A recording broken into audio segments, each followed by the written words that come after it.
Praise the Lord. அநேக நாட்களுக்கு பின்பாக மறுபடியும் இந்த வீடியோவின் மூலமாய் உங்களை சந்திப்பதிலே நான் மகிழ்ச்சி அடைகிறேன். கர்த்தருடைய பரிசுத்த நாமத்திற்கு மகிமை உண்டாவதாக. இன்றைக்கும் நம்ம ஒரு சில வார்த்தைகளை நம்ம தியானித்து நம்ம ஜெபிக்க இருக்கிறோம். இன்றைக்கு நம்ம பார்க்க இருக்கிற இந்த செய்தியினுடைய தலைப்பு என்ன அப்படின்னா, காட் யுவர் ஹார்ட், உன் இருதயத்தை காத்துக்கொள் அப்படின்ற ஒரு தலைப்பில் நம்ம பார்க்க இருக்கிறோம். அதனுடைய ஆதாரமாக முதலாக நம்ம நீதிமொழிகள் 4வது அதிகாரம் அதனுடைய 23வது வசனத்தை நம்ம எடுத்துக்கலாம். எல்லா காவலோடும் உன் இருதயத்தை காத்துக்கொள், அதனிடத்திலிருந்து ஜீவ ஊற்று புறப்படும். அதாவது ஒரு காரியத்தை நம்ம அறிந்து கொள்ளணும். என்ன அப்படின்னா, எந்த விஷயமா இருக்கட்டும், உலக பிரகாரமான காரியமாக இருக்கட்டும், ஆவிக்குரிய காரியமாக இருக்கட்டும், நாம் செய்ய வேண்டிய பகுதி அப்படின்னு ஒன்று இருக்குது, ஆண்டவர் செய்ய வேண்டிய பகுதின்னு ஒன்று இருக்குது. ஆண்டவர் எப்பொழுதுமே நம்மளுடைய ஈடுபாடை அந்த எந்த காரியத்திலையும் கர்த்தர் விரும்புகிறார்.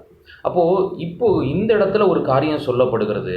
என்னுடைய இருதயம் காக்கப்படுகிறதற்கு நான் அதை சில காரியங்களை வைத்து நான் காவல் பண்ணணும், நான் என் இருதயத்தை பாதுகாக்கணும் அப்படின்னு சொல்லி ஆண்டவர் விரும்புகிறார். அதான் இந்த இடத்துல சொல்லப்பட்டிருக்கு, எல்லா காவலோடும் உன் இருதயத்தை காத்துக்கொள், அதனிடத்திலிருந்து ஜீவ ஊற்று புறப்படும். பரிசுத்தாவியின் நதி அதில் புறப்படும். அதனால் அந்த இருதயத்தில் கண்ட காரியங்களையும், தேவையில்லாத காரியங்கள், பக்தி விருத்தியை உண்டு பண்ணாத காரியங்கள் அந்த இருதயத்தில் ஏற்றாத. அதனால் உனக்கு பிரச்சனை உண்டு. அதனால் கர்த்தர் சொல்லுகிற வார்த்தையை உன்னால் பெற்றுக்கொள்ள முடியாது. அந்த பிரச்சனை உள்ள நேரத்தில் அந்த ஊற்று உனக்குள்ளே செயல்படுகிறத அது தடுக்கும் அப்படின்றத இந்த வார்த்தை நமக்கு தெளிவுபடுத்துகிறது. ஒருவேளை என் இருதயத்தை நான் எப்படி காத்துக்கொள்வது, நான் அதற்கு என்ன செய்யணும் அப்படின்னு சொல்லி ஒரு சில காரியங்களை நம்ம பார்க்கலாம். முதல்ல நம்ம ஆண்டவர்கிட்ட உதவி கேட்கணும். கண்டிப்பாக அதில் மாற்றுக்கிறதே இல்லை. ஏன்னா அவர் செய்ய வேண்டிய பகுதின்னு ஒன்று சொன்னால.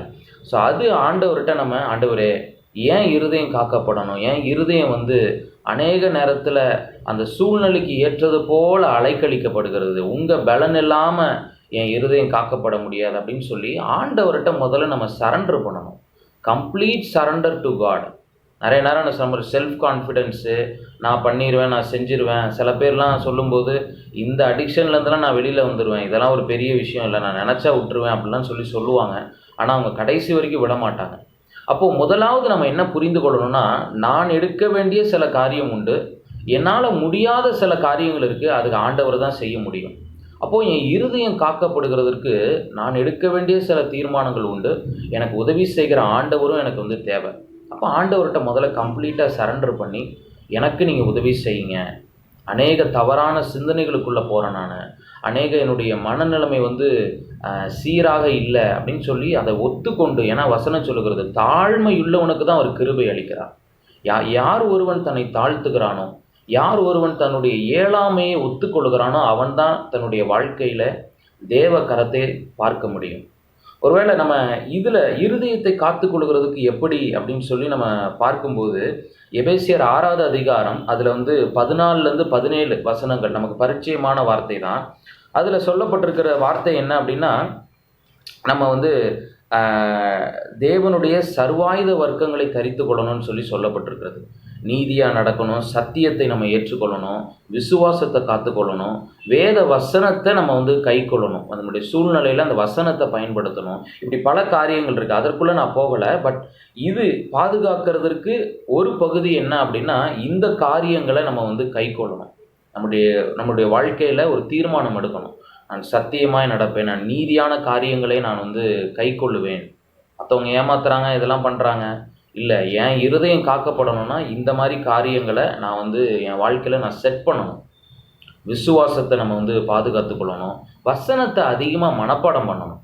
ஏன்னா உங்கள் சூழ்நிலைகளில் வசனம் உடனே உங்களுக்கு எங்கேயாவது ஒரு செவுத்தில் இருக்கும், இல்லை யாராவது ஸ்டேட்டஸில் வசனம் நமக்கு வரும்னு எல்லா நேரமும் நீங்கள் எதிர்பார்க்க முடியாது. இருதயத்தில் உங்கள் வசனம் பதிக்கப்படணும்னா நீங்கள் வசனத்தை கண்டிப்பாக மனப்பாடம் பண்ணணும். மூத்த ஊழியர்கள் இல்லை முன்னோர்கள்லாம் பாருங்கள், அவங்ககிட்ட இருக்கிற அந்த குவாலிட்டி, அவங்ககிட்ட இருக்கிற அந்த விசுவாச வாழ்க்கை ஏன் இந்த ஜென்ரேஷனில் இருக்க குறைந்து போகிறதுக்கு காரணம் என்னென்னா, வசனம் இருதயத்தில் இல்லை. ஆண்டவர் சொல்கிறார், அந்த வசனம் இருதயத்தில் இருக்கும்போது தான் அந்த ஊற்று புறப்பட முடியும். வசனமே இருதயத்தில் இல்லையே, மீட்டிங் போகும்போது, ப்ரோக்ராம் போகும்போது தான் நம்ம வந்து அப்படியே உற்சாகம் அடைகிறோம். அப்படி நம்ம வசனத்தை வந்து நம்ம கேட்குறோம், செய்கிறோம். ஆனால் வசனத்தை நான் மனப்பாடம் பண்ணி என் இருதயத்துக்குள்ளே பதித்து வைக்க வேண்டியது மிக மிக அவசியம். அதில் ஒன்று தான் இந்த இடத்துல சொல்லப்பட்டிருக்கு. ஆவியின் பட்டயத்தை நீ கையில் எடுத்துக்கொள்ளணும். வேத வசனமாகிய ஆவியின் பட்டயத்தை.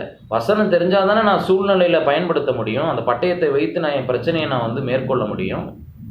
இயேசு கிறிஸ்து கூட பாருங்கள், பிசாசை மேற்கொள்ளும் போது இந்த வசனத்தை வைத்து தான் அவர் வந்து பிரயோகிக்கிறார். இப்போ எனக்கு வசனம் தெரிஞ்சிருக்கணுமே, வசனத்தை மனப்பாடம் பண்ணுங்க. அநேகர் சண்டே கிளாஸ் விபிஎஸ்ல பண்ணதோடு சரி, இன்னைக்கு வயது ஆகிக்கொண்டே போகிறது. ஆனால் அதற்கு ஏற்றபடி வசனங்கள் அவங்களுக்கு தெரியலை. இன்னும் சங்கீதம் 91, 23 இல்லை ஏதோ 1-2 வசனம் அங்கங்கே அவ்வளோதான் இருக்கிறாங்களே தவிர, நீங்கள் எப்படி அப்போது நீங்கள் வாழ்க்கையில் வளர வளர உங்கள் வாழ்க்கையில் அநேக பிரச்சனைகளை நீங்கள் சந்திக்கிறீங்க, அநேக போராட்டங்களை சந்திக்கிறீங்க. அப்போ எப்படி நீங்கள் கற்றுக்கொண்ட ஒரு அந்த கொஞ்சம் வசனத்தை வச்சு நீங்கள் மேற்கொள்ள முடியும்? அந்த வயதுக்கு ஏற்றபடி நீங்கள் அதிகமாக நீங்கள் வசனத்தை வாசித்து நீங்கள் வந்து பலனடையும்படிக்கு கர்த்தர் இந்த நாளிலே உங்களிடத்துல பேசி கொண்டு இருக்கிறார். அதனால் வசனத்தை மனப்பாடம் பண்ணுகிறத ஒரு ஹேபிட்டாக ஏற்றுக்கொள்ளுங்க. அது உங்களுடைய இருதயத்தை ரொம்பவே பாதுகாக்கிறதுக்கு அது பிரயோஜனப்படும். நான் தனிப்பட்ட முறையில் அந்த ஒரு பலனை நான் வந்து அனுபவிக்கிறேன். சில நேரத்தில் டிப்ரெஸ்டு, சில நேரத்தில் ஒரு பிரச்சனை திடீர்னு சடனாக நமக்கு வரும்போது, சில மன அழுத்தம் வரும்போது நம்ம சமாதானத்தை காத்து கொள்கிறதுக்கு இந்த வேத வசனம் மிகவுமே பிரயோஜனப்படுகிறது. வேறு என்ன ப்ராக்டிக்கல் ஸ்டெப்ஸு என்னுடைய இருதயம் பாதுகாக்கப்படுகிறதுக்கு வேறு என்ன ப்ராக்டிக்கல் ஸ்டெப்ஸ் அப்படின்னு சொல்லி பார்த்தீங்கன்னா 3 காரியங்களை நான் வேகமாக சொல்கிறேன். ஃபஸ்ட்டு என்ன அப்படின்னா, proper prayer and Bible reading. Personal proper prayer and Bible reading. தனிப்பட்ட முறையில் நீங்கள் ஜெபித்து வேதம் வாசிக்கிற ஒரு பழக்கத்தை நீங்கள் ஏற்படுத்தி கொள்ளணும். இதெல்லாம் ரொம்ப முக்கியம். இதெல்லாம் தவிர்க்க முடியாத காரியம். சங்கீதம் 1ஆவது அதிகாரம் அதில் 1-2 வசனங்களை நீங்கள் வாசித்து பார்க்கலாம். துன்மார்க்கருடைய ஆலோசனை கர்த்தருடைய வேதத்தில் இரவும் பகலும் தியானமாக இருக்கிறது. எப்பொழுதுமே பைபிள் வச்சு படிச்சுட்டு இருக்கிறது இல்லை. வசனத்தை நீங்கள் உள்ளே ஏற்றிட்டு மற்ற வேலைகள்லாம் செய்து கொண்டு இருக்கும்போது கூட அந்த சிந்தையாக இருக்கணும். அந்த வார்த்தையினுடைய ஒரு வழிநடத்தலில் நம்ம வாழ்க்கை நடக்கிற ஒரு அனுபவமாக நம்முடைய வாழ்க்கையில் இருக்கணும். அப்போ அடுத்த ஒரு காரியம் பாருங்கள், ஃபெலோஷிப். ஐக்கியங்கள் ரொம்பவே முக்கியம். நிறைய பேர் வாலிபர்களுக்கு இந்த நாளில் வந்து ஐக்கியத்தில் போய் இணைந்து கொள்கிறதே கிடையாது. நீங்கள் கெட்டு போகிறதுக்கான ஃப்ரெண்ட்ஸ் நிறைய பேர் இருக்கிறாங்க. அதுக்கு நீங்கள் தேடி போய் எங்கேயா ஜாயின் பண்ணணும்னு இல்லை. ஆவிக்குரிய ஐக்கியம் இல்லாத எந்த இடமுமே உங்களை ஸ்பாயில் பண்ணுறது தான். அப்போது உங்களுக்கான ஐக்கியத்தை நீங்கள் ஏற்படுத்தி கொள்ளணும். உங்கள் சர்ச்சில் ஒரு நல்ல வாலிப ஐக்கியம் இருக்கா, அதில் போய் கண்டிப்பாக இணைந்து கொள்ளுங்கள். வாரத்துக்கு ஒரு முறை தானே, அதில் போய் அட்டன் பண்ணுங்கள். இல்லை ஏதோ ஒரு ஆன்லைன் ஃபெலோஷிப் இருக்கா, நாங்கள் ஆண்டவருடைய கிருபையினால் 3 ஆண்டுகளாக ஒரு ஆன்லைன் ஃபெலோஷிப் நடத்திட்டு இருக்கிறோம். அது ஆண்டவர் அநேகரை ஆசீர்வதித்து கொண்டு இருக்கிறார். ஏதோ ஒரு விதத்தில் நீங்கள் ஒரு ஐக்கியத்தில் இணைஞ்சிருக்கணும். அது ரொம்பவே முக்கியம். ஏன்னா ஆதி அப்போஸ்தல நாட்களில் அப்போஸ்தலர் 2:42 நீங்கள் வாசிச்சு பாருங்கள். 2 தீமோத்தேயு 2:22 நீங்கள் வாசிச்சு பாருங்கள். அதெல்லாம் 2 தீமோத்தேயுன்னு சொல்லும்போது பவுல் சொல்லுகிறாரு, நீ பாலியத்துக்குரிய இச்சைகளை விட்டு நீ விலகி ஓடணும் அப்படின்னா நீ இப்படிப்பட்ட மனிதர்களோட ஆவிக்குரிய உனக்கு ஆலோசனை சொல்லக்கூடிய மனிதர்களோட அந்த குரூப்போட நீ இணைந்து கொள்ளணும் அப்படின்னு சொல்லி பவுல் சொல்கிறத நம்ம வந்து அதில் வாசிக்க முடியும். அதே போல் அடுத்த ஒரு காரியம் என்னன்னா, உங்களுக்கு முன்பாக விசுவாசத்தில் ஓடினவர்களுடைய வாழ்க்கையின் முடிவை பாருங்கள். அது உங்களை தொடர்ந்து உங்கள் இருதயத்தை பாதுகாத்து ஆண்டவரை ஃபோக்கஸ் பண்ணி ஓட வைக்கும். பிரச்சனையை ஃபோக்கஸ் பண்ண வைக்காது. இவன் ஃபாலோ பண்ணி என்ன ஆனா, அவன் ஃபாலோ பண்ணி என்ன, மற்றவங்களுடைய ஃபோக்கஸ் பண்ண வெற்றி உள்ள ஒரு முடிவை நோக்கி நகர்ந்தவர்கள். அதுக்கு நீங்கள் வசனங்கள் எபிரேயர் 13:7, நீதிமொழிகள் 2:20. ஸோ இந்த வசனங்கள்லாம் நீங்கள் எடுத்து வாசித்து பாருங்கள். எல்லா வசனத்தையும் நான் வாசித்தேன்னா வீடியோ வந்து லெங்க்தாக போகும். ஸோ அதனால் இந்த வசனங்களை நான் சொல்கிறேன், நீங்கள் எடுத்து இதை வாசித்து பாருங்கள்.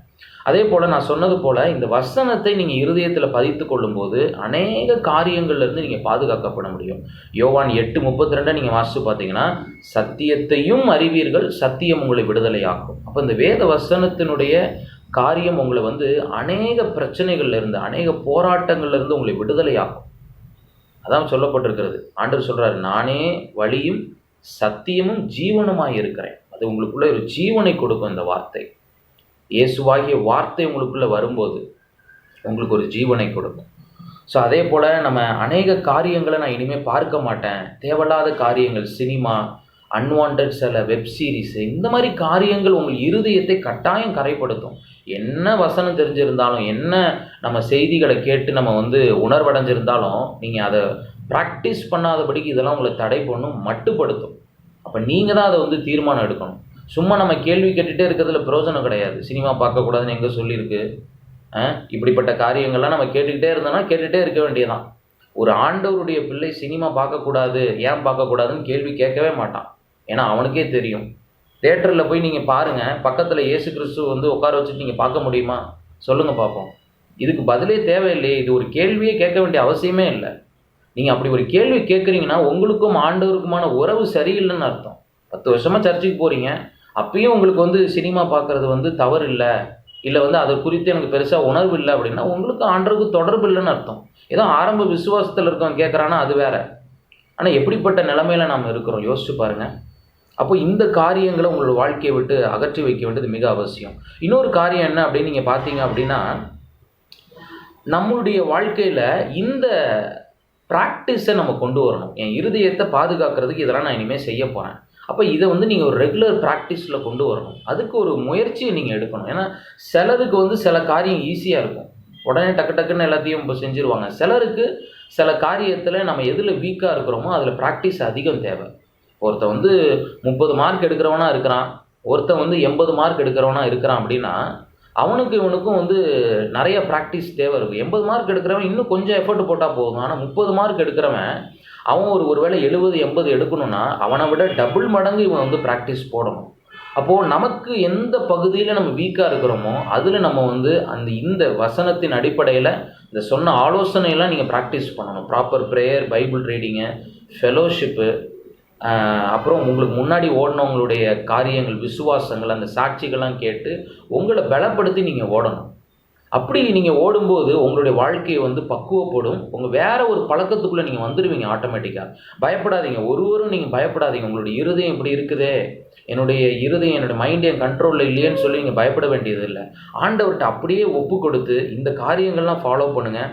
கர்த்தர் பெரிய காரியங்களை செய்வார். கடைசியாக ஒரு வசனத்தை சொல்லி நான் முடிக்கிறேன். எரேமியா 18வது அதிகாரம் அதனுடைய 15வது வசனத்தை நீங்கள் பார்த்தீங்க அப்படின்னா, இப்படிப்பட்ட சினிமா மற்ற தேவையில்லாத காரியங்கள் என்ன செய்கிறது, ஆண்டவரை விட்டு விலக செய்கிற காரியங்கள் என்ன பண்ணுகிறது அப்படின்னு நீங்கள் பார்த்தீங்க அப்படின்னா, நன்மையான உங்கள் இருதயத்தில் இருக்கிற நன்மையான காரியத்தை கூட அதை மறந்து மறுபடியும் உங்களை தீமைக்குள்ளே தள்ளுகிறது. அந்த வசனத்தை நான் வாசிக்கிறேன். எரேமியா 18:15. என் ஜனங்களோ என்னை மறந்து மாயையான விக்கிரகங்களுக்கு தூபம் காட்டுகிறார்கள். செப்பனிடப்படாத பாதைகளிலும் வழியிலும் அவர்கள் நடக்கும்படி அவைகள் அவர்களை பூர்வ பாதைகளாகிய அவர்களுடைய வழிகளிலிருந்து இடரும்படி செய்கிறது. இந்த விக்கிரகங்கள் தேவையில்லாத காரியங்கள் என்ன செய்கிறதா, இவங்க அறிந்து வைத்திருந்த சத்திய பாதையில் நடக்காதபடிக்கு அவைகள் இடர் செய்கிறதாம். இப்போ இன்றைக்கி யோசிச்சு பாருங்கள், என்னென்ன காரியங்கள் நீங்கள் இன்னும் ஆண்டவர்கிட்ட சரண்டர் பண்ணாமல் இருக்கிறீங்க, என்னென்ன காரியங்கள் இன்னும் ரட்சிக்கப்பட்டதுக்கப்புறம் தொடர்ந்துட்டு இருக்கிறீங்க, அதெல்லாம் உங்களை வழிவிலக செய்கிறது. அதுதான் உங்களை பாதிக்குதுன்னு சொல்லி ஆண்டவர் இந்த வார்த்தையின் மூலமாய் உங்களை எச்சரிக்கிறவராக இருக்கிறார். அதனால் ஆண்டவர்கிட்ட ஒப்பு கொடுங்க. ஆண்டவர் எல்லாருக்குமே உதவி செய்கிறதுக்கு அவர் ஆயத்தமாக இருக்கிறார். ஆனால் என்னுடைய பகுதியை நான் சரி செய்யணும். நான் எடுக்க வேண்டிய முயற்சிகளை நான் ஏறெடுக்கணும். எவ்வளோ ஐக்கியங்கள் இருக்குது, எவ்வளோ சர்ச்சிலலாம் எவ்வளோ மீட்டிங்ஸ் நடத்துகிறாங்க, எவ்வளோ ப்ரோக்ராம் இருக்குது. ஒருவேளை நீங்கள் வேறு ஏதாவது ஆலோசனை தேவைப்பட்டாலும் என்னையும் நீங்கள் தொடர்பு கொள்ளலாம். மெயில் ஐடி நான் கொடுத்துருப்பேன், டிஸ்கிரிப்ஷனில் இருக்கும், நீங்கள் அதை தொடர்பு கொள்ளலாம். ஸோ பல விதங்களிலே நமக்கு ஆண்டவர் வழிகளை ஏற்படுத்தி வைத்திருக்கிறார். அதனால் இந்த நாளிலே ஆண்டவர் சமூகத்தில் ஒப்பு கொடுப்போம். உங்களிடத்துலேருந்து ஒரு விருப்பத்தோட இந்த ஒரு ஜபத்தை செய்கிறீங்களா, என்னோடு கூட சேர்ந்து, ஆண்டவரே என் இருதயம் காக்கப்படணும், என் வாழ்க்கை மாறணும், என் மைண்டு ஒரு கண்ட்ரோலில் வரணும், நான் உள்ளும் புறம்பும் ஒரு பரிசுத்தமான ஒரு வாழ்க்கையை வாழணும். ஏதோ பேச்சில் மாத்திரமல்ல, என் செயல்பாடில் இருக்கணும். செல்ஃபோனில் ஒரு பரிசுத்தம் காணப்படணும். செல்ஃபோனில் கண்ட பாஸ்வேர்டு வைத்துட்டு இருக்கிறீங்க அப்படின்னா நீங்கள் உங்களையே நீங்கள் ஏமாற்றி கொண்டு இருக்கிறீங்கன்னு சொல்லி அர்த்தம். செல்ஃபோனில் எதுக்கு பாஸ்வேர்டு வைக்கலாம் நீங்கள் நினைக்கிறீங்க? ஒரு பேங்க் அக்கௌண்ட்டுக்கு வைக்கலாம். வேறு எந்த காரியத்துக்கு பாஸ்வேர்டு தேவைப்படும்? கேலரியா, மெசேஜா, யாருக்காக இருந்தாலும் அதை எடுத்து காட்டுற அளவுக்கு நம்மளுடைய பரிசுத்தம் காணப்படணும். ஏன்னா மற்றவங்க அதை பார்க்காம கூட ஒருவேளை தெரியாமல் இருக்கலாம். ஆனால் ஆண்டவர் உங்களை பார்க்கிறார். அப்போ நீங்கள் என்ன நினைக்கிறீங்க? ஆண்டவர் பார்க்கிறாருன்ற உணர்வை நீங்கள் ஒவ்வொரு முறையும் நீங்கள் என்ன பண்ணுறீங்க, பாஸ்வேர்டை போட்டு ஒவ்வொன்றுத்துக்கும் நீங்கள் ஹைட் பண்ணி வைக்கும்போது ஆண்டவர் பார்க்கிறாருன்ற உணர்வை நீங்கள் தட்டி கழிக்கிறீங்க. சில நேரத்தில் கண்களை மூடி ஜெபிப்போமா? ஸ்தோத்திரிக்கிறோம் ஆண்டவரே, நன்றியோடு துதிக்கிறோம்ப்பா. இந்த நாளில் நாங்கள் கேட்ட வார்த்தையின்படி இந்த நாளில் எங்களை அர்ப்பணிக்கிறோம் ராஜா. எங்கள் இருதயம் அநேக நேரங்களில் காக்கப்படாமல் இருந்தது ஆண்டவரே.